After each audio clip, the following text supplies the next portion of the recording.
Shalawam, Israel. I'd like to give all praises, honor, and glory to YAHAWAH, YAHAWASHI,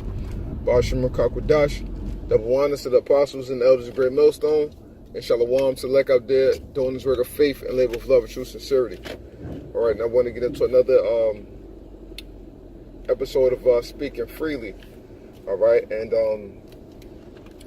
I just was thinking about, so many people out there, and particularly, just referring to our people, truly believe that they know something, because they're your so-called conscience of the state of affairs and of the state of so-called blacks and, and what we need to do and all of this old nonsense, man, and it's just ridiculous. And I was watching a little bit of the brother Kazak video. I forgot the title of it, but how he was saying, pretty much like with Jake and them talking about this whole awoke thing, man.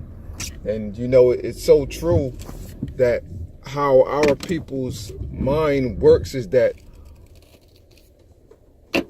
if you know anything about what's going on, things about the government, basic knowledge, about the oppression of Jake and, and just being hip to certain social issues, Black Lives Matter, this is that and the third.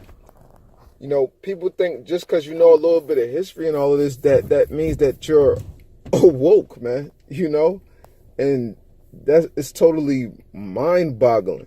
And everything with Colin Kaepernick, our people constantly getting gunned down, about Esau. This was all designed, so what is there to be awoke from when this is the same thing that has been happening and constantly taking place throughout generations, man? Like, what is so new about this time period that makes people so much more awoke than they were 10 or 20 years ago? And it also goes to show you how Ecclesiastes 10:6 says what? Folly is set in great dignity, because the ways of this world, as far as the music, the way people talk, everything is so dumbed down that you have to use the term or a term called awoke or I'm awake, to signify that you have some sort of intelligence about you. And that is complete and utter foolishness, man. That shows you how weak this world, this society, and how weak Jake's mind is out here, man. And as I mentioned in like the last lesson, because I've been watching a lot of Dr. Claude Anderson, and this information that he gets into, man, that it is so powerful. It gives so much validation to everything that we say the scriptures talk about, as far as us being enslaved, as far as Esau constantly oppressing us. He make of laws by mischief. So it was that Psalms 94 and verse 20, I believe. He framed of laws by mischief. All of these different things that the scriptures refer to, Dr. Claude Anderson gets into in the little minute details of everything that Esau does within his society. And it proves that people out here don't know shit, man. So what are they talking about? They're awake or they're awoke. What are you awoke to? What is your nationality? Can you dive into the scriptures and tell me what your nationality is? People don't even know that the terms African and American come from two so-called white men, man. So how the hell are you awake? Or calling yourself a black man, or that you're for black empowerment, or that you're Afro-American? All these different terms that our people use is nothing but foolishness, man. And the Lord said in Corinthians, the 1st chapter, that he will make foolish the wisdom of this world. And more we see that, man. Every single day you got some new doctrine coming out, some new philosophy coming out, something else that our people was cleaving onto, as though that one thing is their salvation. Black people, Black Panther came out. People clinging onto Wakanda like that's the kingdom. Like, we actually about to sit here and go to all jump on a boat or something and go to Africa, and it's a Wakanda over there. Jake is so simple out here, man. They cleave onto any little thing as some sort of symbol of hope, or that we have some greatness about us. Well, if you look into the scriptures, the Lord said in Deuteronomy 7:6, that we are a special people unto him, man, a chosen people unto him, man. So all throughout the scriptures, it shows you our greatness. So why is our people constantly trying to dive into these modern terms to find some sort of greatness within us? We can have our greatness back if you niggas will only turn back to Yahawah and his son YAHAWASHI, man.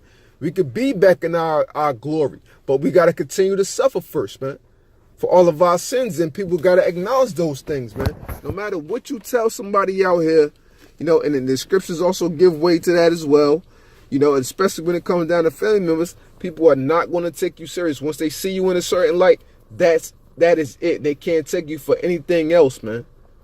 Period. And it's just so sad that money really talks to people out here, man. You have money, you have an image. That is what speaks to people. And they'll believe every single word that you say, and it could be a complete bold-faced ass lie, but they'll believe it just because you are somewhat successful within a society, or you drive a fancy car, or you got a house. You have some sort of equity. That means you have intelligence. That don't mean that, man. That doesn't mean any damn thing, man. Riches bring about fools, man. And that's why the Lord said in Ecclesiastes 8 and 11. Damn, so I could slip my mind. Yeah, that the race is not given to the swift, nor battle to the strong, nor riches to men of understanding, man. Because what to a man of understanding, that can actually spoil a man. Now, a righteous man of the Lord, and he's a part of the elect, what I'm saying? The Lord chose him. He's going to make it through that, but the average person, when they come across those riches, hey, that's going to spoil their mind. It's going to tempt them to want to do different things, man. And the Lord might have to spank their ass through those riches, man, to learn them a lesson, But, this the state of our people on a daily basis is like, I'm just sick of it, man. You know what I'm saying? I know all brothers is sick of it, man. Because it's really ridiculous out here. Esau is doing all of this wickedness, yet our people still cleave unto him as a sign that he is going to save them, asking for reparations, asking for this, asking for that. When Lamentations 4:17 tells us we are looking unto a nation that cannot save us, man. And they don't give a damn nothing about us. Jeremiah 15:5.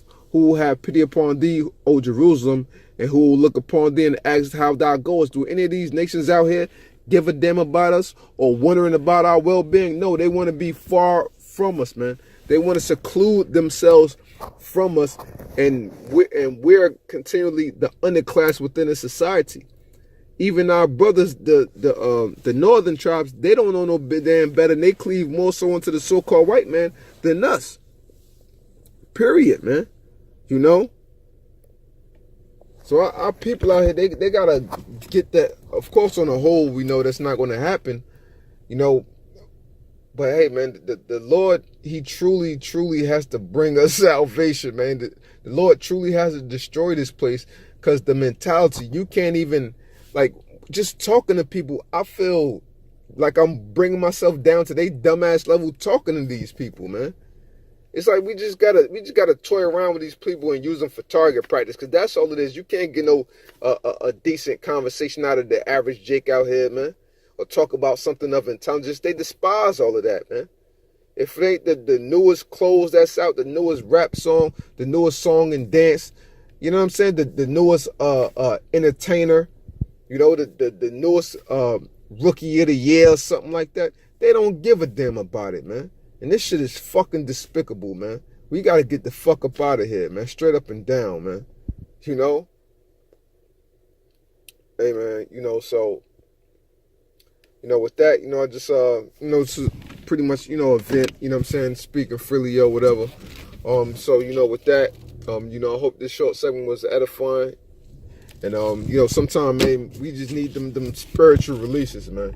So I hope this segment was edifying. And I'd like to give all praises, honor, and glory to YAHAWAH, YAHAWASHI, YAHAWASHI, double wonders to the apostles and the elders of Great Millstone, and SHALAWAM to the elect out there doing this work of faith and labor of love and true sincerity.